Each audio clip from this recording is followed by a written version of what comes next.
السلام علیکم دوستو، چند ہفتے قبل ہم نے آپ کی خدمت میں ایک ویڈیو پیش کی تھی جو 10 ایسے اسلامی ممالک پر مبنی تھی جہاں ہم جنس پرستی کو قانونی حیثیت حاصل ہے، یعنی وہاں عورتیں عورتوں سے اور مرد مردوں سے شادیاں کر سکتے ہیں۔ دوستو، اب آپ اس فہرست میں ایک اور اسلامی ملک کا اضافہ کر لیجیے جس کا نام ہے اسلامی جمہوریہ پاکستان۔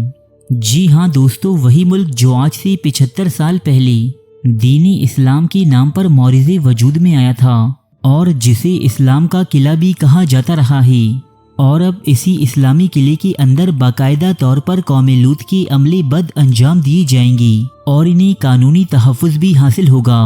سادہ لفظوں میں کہیں تو اب پاکستان بھی دنیا کے ان چند گنے چنے ممالک میں شامل ہو چکا ہے جہاں ایک مرد مرد سے اور ایک عورت عورت سے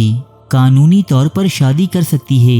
اور ان کے نکاح کو باقاعدہ طور پر ریاستی تحفظ حاصل ہوگا۔ حیران کن طور پر یورپ اور ایشیا کے بہت سی ترقی یافتہ ممالک جن میں ہندوستان بھی شامل ہے، وہاں ایسا کوئی قانون وجود نہیں رکھتا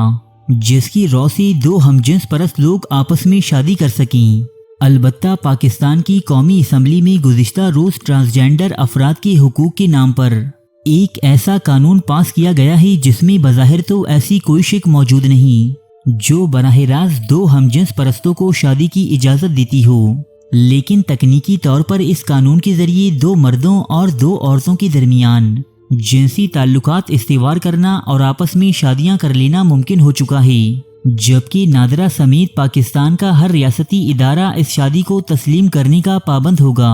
حکومتی موقف کے مطابق یہ قانون خواجہ سرا افراد کو ان کے حقوق اور ان کو ایک پہچان دلانے کے لیے متعارف کروایا گیا ہے، لیکن دوستو اس قانون کی ایک شک ایسی ہے جو خواجہ سرا تو نہیں، البتہ ایسے ہم جنس پرست لوگ جو لواطت جیسے عمل بد میں تسکین و مزہ محسوس کرتے ہیں ان کے لیے کسی تحفے سے کم نہیں، کیونکہ اس شک کا فائدہ اٹھا کر لواطت میں ملوث مرد نہ صرف مردوں سے شادیاں کر سکتے ہیں بلکہ وہ عورتیں جو عورتوں کی صحبت سے محظوظ ہوتی ہیں وہ بھی قانونی طور پر کسی عورت کو اپنا جیون ساتھی چن سکتی ہیں۔ اس قانون کے پیراگراف نمبر 3 کے مطابق کوئی بھی مرد یا عورت اپنی صنف یا شناخت کا اندراج وہ کروا سکتا ہے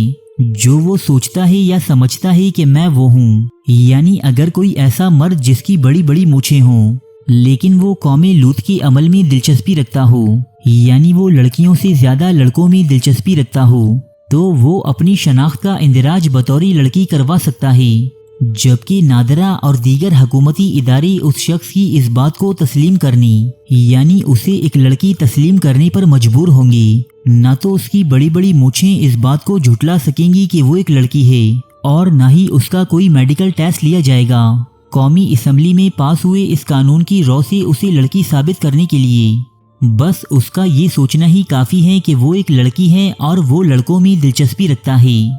جب اسے ایک ایسے شناختی کارڈ کا اجرا کر دیا جائے گا جس میں اس کی شناخت بطور خاتون درج ہو تو پھر وہ کسی مرد سے نکاح کرنے کا بھی اہل ہوگا۔ اس کا نکاح پڑھانے والی مولوی صاحب کو یہ اعتراض کرنے کی اجازت نہ ہوگی کہ وہ ہم جنس پرست تھے، کیونکہ ان کے پاس موجود نادرا کے 2 شناختی کارڈز میں سے ایک لڑکی کا ہوگا جبکہ دوسرا لڑکے کا۔ اسی طرح دیگر ریاستی ادارے بھی اسے ایک خاتون ماننے پر مجبور ہوں گے۔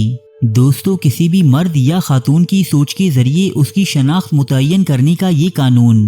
ابھی تک یورپ کے بھی بہت سی ممالک میں رائج نہیں ہو سکا،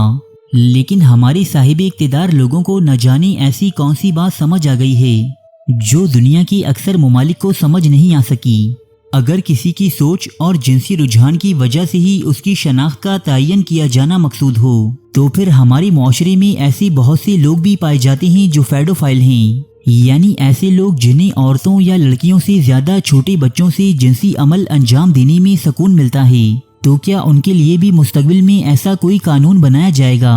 اور سوچ کی ہی بات کی جائے تو مغربی ممالک میں ایک ایسی کمیونٹی بھی پائی جاتی ہے جو خود کو کتوں اور دیگر جانوروں سے تشبیہ دیتے ہیں۔ انہیں لگتا ہے کہ ان کا جسم بھلے ہی انسانوں کا ہو لیکن اپنی سوچ اور نظریے سے وہ ایک جانور ہیں۔ مغرب میں ایسے لوگوں کو ادرکن کہا جاتا ہے، تو کیا مستقبل میں ایسے لوگوں کے شناختی کارڈ پر بھی کتا، بندر یا لومڑی درج ہوگا؟